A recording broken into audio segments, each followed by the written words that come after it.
दर्शकों नमस्कार, मैं हूं आपका होस्ट सुधीर सिन्हा।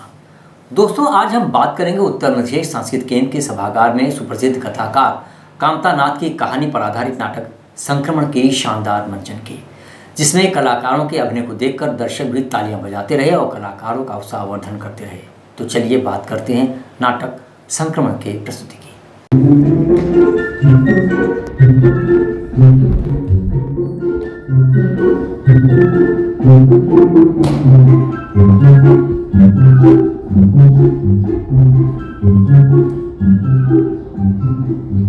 पंद्रह दिन की कड़ी मशक्कत के बाद 16वें दिन जाकर मेरे पिताश्री के हाथ में चुइया लगी।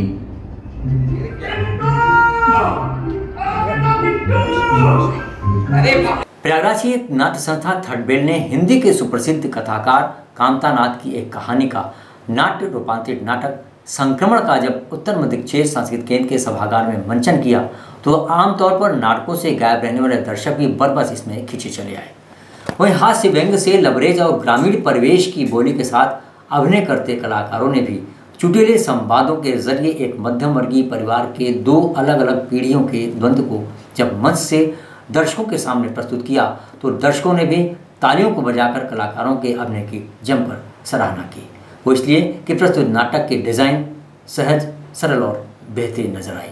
आलोक नायर के निर्देशन में प्रस्तुत संक्रमण नाटक के कथा का जो प्रवाह था उसने आरंभ से अंत तक दर्शकों को सभागार में बांधे रखा। वहीं ग्रामीण बोली के चलते डॉक्टर रमा मोन्ट्रोस के अभिनय ने दर्शकों के दिलों में अलग से जगह बनाई। बेहतरीन अभिनय की टाइमिंग लाजवाब होने के चलते कलाकार भी अंत तक लोगों को हंसाते और गुदगुदाते रहे। संक्रमण नाटक के मंचन की एक खास बात ये रही कि इसके मंचन को देखने के प्रयागराज के सुप्रसिद्ध प्रशासनिक अधिकारी के साथ ही कला मर्मज्ञ और पूर्व कमिश्नर बादल चटर्जी भी सपत्नीक पधारे और उन्होंने इस मंचन की जमकर तारीफ करते हुए कहा कि सभागार में इतनी उम्दा प्रस्तुति उन्हें देखने को मिलेगी, ये उन्होंने सपने में नहीं सोचा था। थर्ड बेल की इस प्रस्तुति को देखने के लिए शहर के तमाम वरिष्ठ रंगकर्मियों ने भी अपनी उपस्थिति को दर्ज कराया, जिसके चलते संक्रमण की प्रस्तुति को चार चांद लग सका और सभी कलाकारों ने मंच के माध्यम से जमकर वाहवाही लूटी। इस प्रस्तुति को देखने के लिए प्रयागराज के वरिष्ठ रंगकर्मियों की मौजूदगी भी इस बात का एहसास करा गई कि संक्रमण का मंचन वाकई शानदार रहा। मौजूद वरिष्ठ रंगकर्मियों में अतुल यदुवंशी, डॉक्टर विदु खरे, अनिल रंजन भौमिक, चित्रा भौमिक, राकेश वर्मा, अजामिल व्यास के साथ ही अन्य लोग शामिल रहे। तो आइए आप भी देखिए प्रस्तुत नाटक संक्रमण की कुछ खास झलक।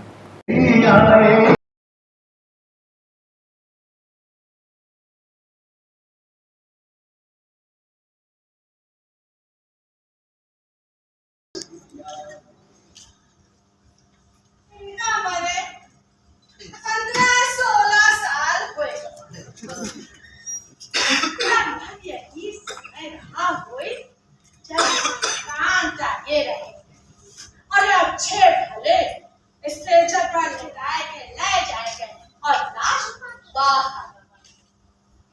डॉक्टर कहे हार्ट फेल हो गया, दिल की बीमारी रही। अरे अब दिल की बीमारी रही थी का, और कुछ लोग तो ये कहा रहे कि बेहोशी की दवा ज्यादा दे दे होश ही नहीं। और उधर पिंटुआ जब डॉक्टर के मारे के तुले गए। अरे ओकी बात भी सही। अरे जब हार्ट का जोर रहा, बीमारी रही तो पहले ओ का चेक करते। ऑपरेशन ना होता तो ना होता, क्या होता? चल फिर नहीं सकते, लेकिन जिंदा तो रहा। लेकिन उनका तो फीस आई हुई ना, फीस कहाँ से पिंटुआ जुगाड़ करी? 40 80 दवाई और पूरे 1.5 लाख रुपया एक एक पैसा गिनाए गिनाए के धराई। और इनका लाश देख के हमरे तो बेहोशी का दौरा पड़ गया। बहुत छींटे मारे पानी बहुत बढ़िया के बाद है इंजेक्शन लगाए तब होश और होश आए के बाद देखी का पिंटुआ को सब लोग घेरे समझाए रहे कि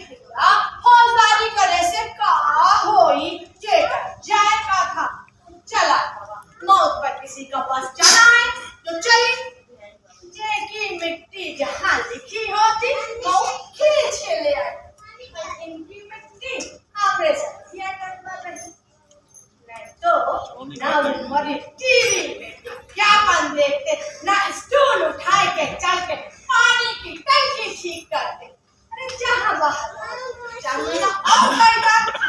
लेकिन क्या बताई, हमरे किस्मत पे तो अंडा का भोग ना दिखा। जिंदा रहे हम पहले मरा। मेरे दुश्मन बहुत बुरे काम किए हो तो पूरी मिट्टी देखा। औरत की जिंदगी तो मुहब्बत है जो सदमा अरे मांग में सिंदूर पैर में बिंदी डाल के चिता पे ले। लेकिन क्या बाहर का पुरानी बात है। आजकल औरतन का मरे से आदमी को कमी होती और आदमी के मरे से औरत की कोई कमी नहीं। अरे तुम मर जाओ कौन देखी, फिर तो अभी नहीं सुना तो बाद में क्या सुनी।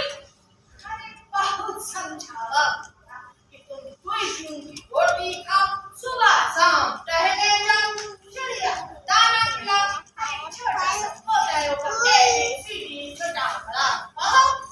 लेकिन नहीं भैया, उनका तो घर बर्बाद हो जाए। एक एक पैसा जुगाड़ करके बड़े साल से घर बनायो। अब घर बना है तो बोलो रोड को ना लगी नहीं।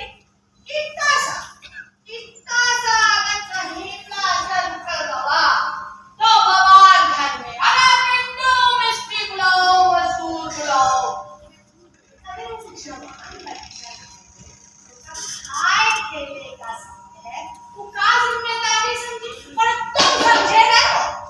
अपने जवानी में दिन भर ताश खेला करे। जैसे जैसे बुढ़ापा आवत है ना, इंसान चिड़चिड़, छोटे बच्चा की बीमारी, फिर गुस्सा खुदा। अरे हम गए बीमारी नहीं, शक्कर की बीमारी है तो डॉक्टर काहे नहीं दिखायो। अरे खांसी हो बुखार हो तो भागत जाता। लेकिन नहीं, पैसा खर्चा। लेकिन जाने हो हमका लगा है कि इनका महंगाई मारा तो पैर टूटे पे बहाना रहा न तो ओ 60-65 साल में मर की हुआ करे। जब है तो बड़े खुश, इतना गिफ्ट लेके आए और कहे पिंटू की अम्मा ले नौकरी खाता, अब हम आराम करा। ले आराम कर, जिंदगी भर का आराम कर। जब से ही पिंटू को काफी एकदम तुम सो एकदम ना कहीं जाना ना आना, सीधे दफ्तर करते सीधे घर में अपने कमरे में बैठे पेपर पढ़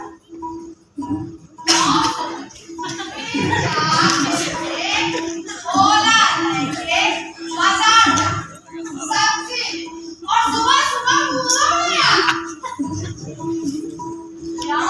आटे के लिए पाटे जाने के लिए घर में महाभारत मचा रहा। अरे सब लोग खाना बीमार नहीं पड़ते, बाबा तुम्हें बीमार पड़ोगे। और आजकल 3-4 महीने में गेहूं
पूर्व का इलाहाबाद हो, वर्तमान का प्रयागराज सांस्कृतिक, सामाजिक, साहित्यिक के साथ ही राजनीतिक परिवेश में अपनी गहरी पैठ रखने के लिए जाना जाता है।